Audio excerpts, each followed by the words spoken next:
தலைமைச் செய்தியை பார்த்துக் கொண்டிருக்கிறோம்.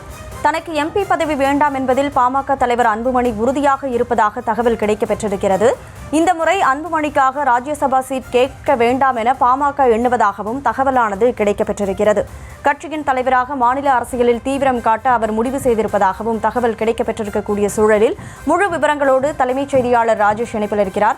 ராஜேஷ், வணக்கம். கூடிய விரைவில் தமிழகத்தில் இருக்கக்கூடிய மாநிலங்களவை உறுப்பினர்களுடைய பதவிக்காலம் முடிவடைவதற்கக்கூடிய சூழல்ல இப்போ பாமக தரப்பிலிருந்து இந்த ஒரு முடிவு எடுக்கப்பட்டிருக்கிறதா தகவல் வெளியாயிருக்கு. கூடுதல் விவரம் என்ன? கனிமொழி, வணக்கம். அடுத்த மாதத்தோடு 6 பேருடைய அந்த பதவிக்காலம் நிறைவடைகின்றது. அதுல அன்புமணி எம்பியும் ஒருவர். அவர் மீண்டும் ராஜ்யசபா தேர்தலில் அதிமுக துணையோடு போட்டியிடுவாரா என்ற ஒரு சந்தேகம், ஒரு கேள்வி அரசியல் அரங்கில் இருக்கின்றது.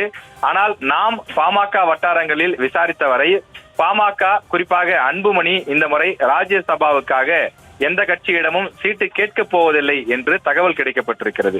காரணம், அன்புமணியை பொறுத்தவரையிலே அவர் தற்போது பாமக தலைவராக இருக்கிறார். அவர் கட்சியை அடுத்த கட்டத்திற்கு வளர்க்க வேண்டிய தேவை இருப்பதாகவும், எனவே மாநில அரசியலில் அவர் தன்னுடைய அந்த கவனத்தை செலுத்த இருப்பதாகவும் தகவல் கிடைத்திருக்கிறது. எனவே அவர் எம்பி ஆகி டெல்லி சென்று விட்டால் இங்கு மாநிலத்தில் பாமகவை அடுத்த கட்டத்திற்கு, குறிப்பாக 2026 தேர்தல் போன்ற பணிகளில் முக்கியத்துவம் செலுத்த முடியாது.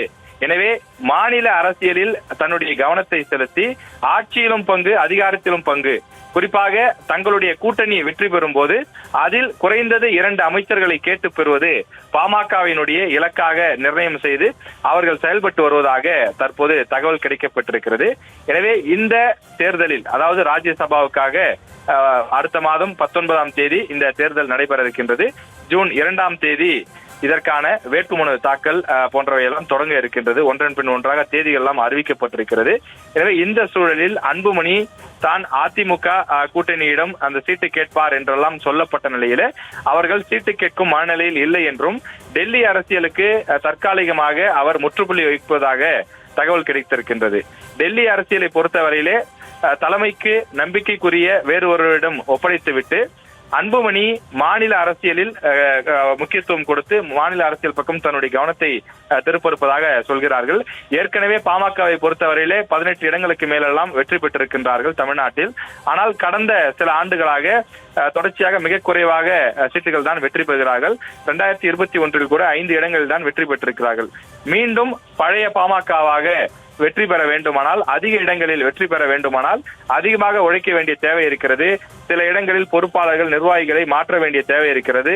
அவர்களை அழைத்து ஆலோசனை கூட்டங்கள் நடத்த வேண்டிய விஷயங்கள் உள்ளது. எனவே அது போன்ற விஷயங்களில் முக்கியத்துவம் கொடுப்பதற்காக அன்புமணி மாநில அரசியலுக்கு திரும்புகிறார் என்று தெரிவிக்கிறார்கள். எனவே வரக்கூடிய 2026 சட்டமன்ற தேர்தலில் அன்புமணி தமிழகத்தின் ஏதாவது ஒரு தொகுதியில் களமிறங்கவும் திட்டமிருப்பதாக சொல்கிறார்கள். எனவே பாமகவில் கணிசமான எம்எல்ஏக்கள் கிடைக்கும் போது அவர்கள் இருக்கும் கூட்டணி பாமகவினுடைய தயவால் ஆட்சி அமைக்கக்கூடிய ஒரு நிலை உருவாகுமானால் அதை பயன்படுத்தி அமைச்சர்களை கேட்டு பெறுவதுதான் பாமகவுடைய தற்போதைய இலக்காக இருப்பதாகவும் தெரிய வருகிறது.